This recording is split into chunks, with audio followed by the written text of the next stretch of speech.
Muito bom dia, Sheila Sodré. Você hoje veio falar sobre a probabilidade da reforma tributária que tá chegando e já traz polêmica, é isso? Pois é, né? Bom dia, Bom dia. Denison, bom dia, Daniel. E eu gostei que você já usou a palavra certa, né? É uma probabilidade aí que está se aproximando.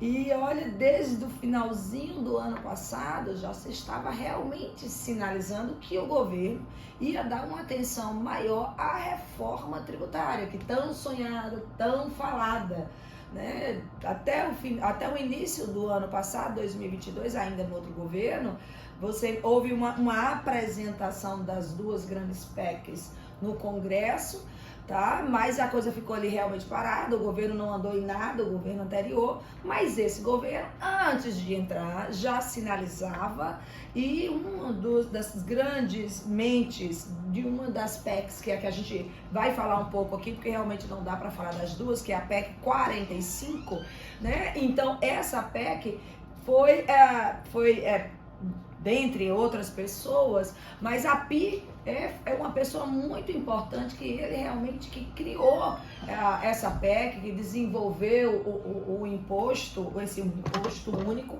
Então, realmente, a gente acredita que vai, porque ele agora foi nomeado como secretário especial da Fazenda. E aí, Sheila, existe uma resistência muito forte quando essa pauta é discutida no Congresso Nacional. Todos os deputados falam que é preciso uma reforma tributária, mas eles também acabam sofrendo influências, né? Influências que acabam travando essa discussão. Ninguém quer pagar mais, ninguém quer perder no fim das contas. Como é que se avança nesse sentido? Olha, muito importante. Por que eu estou dizendo que eu acredito que vai avançar com o Bernardo Api, esse projeto vai passar, e é uma probabilidade. Porque a intenção é trabalhar com o imposto sobre o consumo, é o IBS, é o imposto sobre bens e consumo, né? Bens e serviços, que está tudo relacionado com serviços e consumo. Então, o que vai acontecer? Você disse, mas como é que tá? Realmente, os deputados que estão representando e o Senado, essa proposta 45, ela iniciou na Câmara dos Deputados. Nós tivemos aqui o nosso deputado federal, Aguinaldo Ribeiro, que foi quem estava realmente coordenando e está cotado para voltar, né? Porque na comissão mista, uma vez que também tem o projeto da PEC 110 no Senado, tá? Ele fez um trabalho belíssimo, conseguiram, né, de alguma forma fazer um avanço. Aqui eu não estou tirando as críticas que existem, né, mas falando da parte que conseguiu avançar.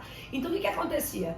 Como vai ser criado um imposto único que vai envolver ISS, ICMS, e o grande objetivo não é reduzir imediatamente o tributo, como também não é aumentar os tributos agora com o IBS, mas sim melhorar toda uma sistemática tributária que nós temos, que são guerras fiscais entre estados, que a gente sabe que existe, é grande, a complexidade do tributo, a acumulatividade de imposto. Por exemplo, quando você está comprando uma caneca, né, que deve estar aqui, não tira essa caneca de perto dele aqui, tá mandando água dele, café, pois é, para manter acordado. Quando você compra um produto desse daqui, tanto tem serviço agregado, né, que ele pode ter contratado para fazer essa personalização, como tem a própria mercadoria. Você não sabe exatamente quanto foi de tributo que você pagou sobre isso. Você sabe o preço. Mas esse preço que chegou aqui final, ele tem aqui o custo de todo esse produto, todo esse tributo, que muitas vezes ele é cumulativo. Ele não pode desonerar, por exemplo, porque ele não tem crédito no serviço, muitas vezes eles não colocam, não vão poder abater o imposto que já foi pago sobre o serviço, e tudo isso vai acumulando no produto final. Então, o custo do produto fica caro. Sabe, uma vez a gente comentou aqui que no Brasil a gente paga mais tributo no consumo do que nos bens. Nos bens em relação ao imóvel, em relação a você ter patrimônio. No consumo, como em outros países, ele tem que ser desonerado para a gente ter produto de qualidade, consumir mais serviços que nos proporcione mais qualidade de vida. E não a tributação como a gente vê em medicamento e vai. Então, esse é um dos motivos porque eu acredito que essa proposta, a PEC 45 de 2019, ela vai avançar.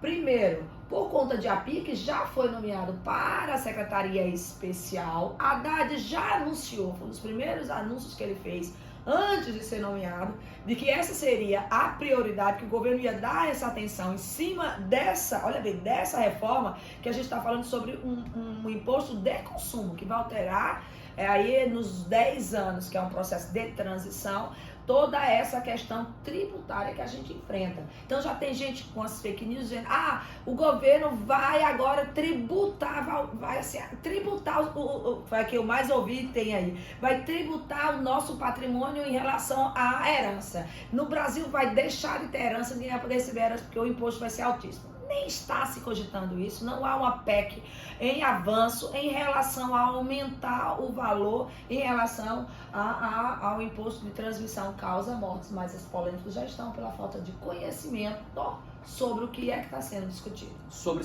essa questão da venda de produtos, desse imposto que é aplicado a esses produtos, existe uma tendência hoje no Brasil, já de algum tempo, né, que é de muitas pessoas comprando produtos de fora, principalmente do Oriente, com preços baixíssimos, e chegam aqui, não pagam nenhum imposto, o valor realmente é mais barato, porque no Brasil, em cima desses produtos, há algum tributo.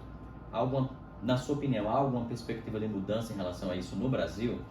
Olha, a ideia seria realmente essa, mas às vezes a dificuldade de você brigar com produto importado, porque existe o imposto de importação, né? A grande questão é o custo desse produto quando chega. Eu me lembro muito bem do avanço que é da produção de vidro que vem da China, né? Ele vem um custo tão mais baixo que compensa até o imposto de importação. E aí tem também alguns créditos e alguns incentivos também em algumas questões.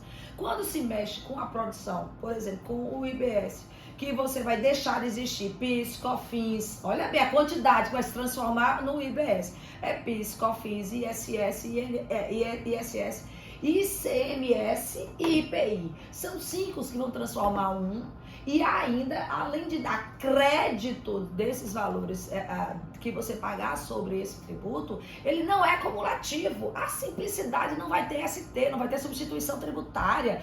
Você não deve ter aquele horror de obrigações acessórias que os contadores têm que fazer. Então, isso ao longo, que é esse o projeto, ao longo dos anos e dessa transição de 10 a 20 anos, os nossos produtos vão se tornar mais competitivos e nós vamos ter mais capacidade realmente de atrair outras empresas e mil e uma coisa em relação a isso, porque realmente a nossa estrutura tributária é muito complexa e é muito insegura. É muito desigual também, Sheila, porque até nos itens da cesta básica existem polêmicas, né, de produtos que às vezes só as pessoas mais ricas têm acesso, ou quem tem um pouco mais de dinheiro, que mesmo assim acabam muitas vezes tendo o imposto retirado.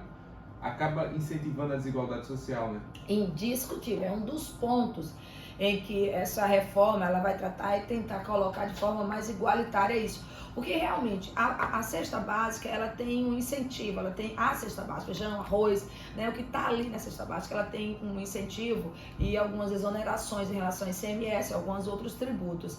Mas todo mundo consome a cesta básica. Feijão, arroz, que todo mundo consome, do rico ao pobre, né? Então, essa desoneração, ela acaba sendo injusta para quem consome também outros serviços e tem acesso a outros serviços. Então, dentro dessa proposta, a ideia é não dar incentivo direto, não tem incentivo, como nós temos várias indústrias, nós temos por setor, nós temos por estados que tem algumas isenções em relação, como nós temos a Zona Franca de Manaus. É acabar com realmente, a proposta acaba com esse tipo de incentivo, com esse tipo, o estado da Paraíba tem vários incentivos fiscais para várias empresas, como tem a Bahia, como tem outros, vai atraindo. É acabar com esses incentivos, quem já tem vai ter o seu período de transição, né, vai pagar o tempo investido, o valor investido, mas não vai mais haver. E em compensação, as classes mais pobres vão receber diretamente, né? Vão receber. Essas pessoas que nós já temos um bom cadastro, que aí vai, elas é que vão receber de alguma forma a compensação para a cesta básica em forma de algum bônus, para mil e uma forma, que isso ainda são questões que ainda vão ser discutidas e vão voltar à pauta. Porque tanto a 45 como a 110, após esse relatório que foi entregue em 2022, que eu volto a dizer que teve uma boa participação aqui do legislador aqui, deputado federal, né, Agnaldo. Então, esse projeto andou, algumas alterações em relação à PEC 45 foram absorvidas. E é aquela história, vamos ter que falar mais sobre isso, porque isso vai estar sendo questões de debate constantemente no nosso Congresso. Vamos sim. Sheila Sodré, muito obrigado pela participação de hoje no Jornal da Manhã. Eu que agradeço.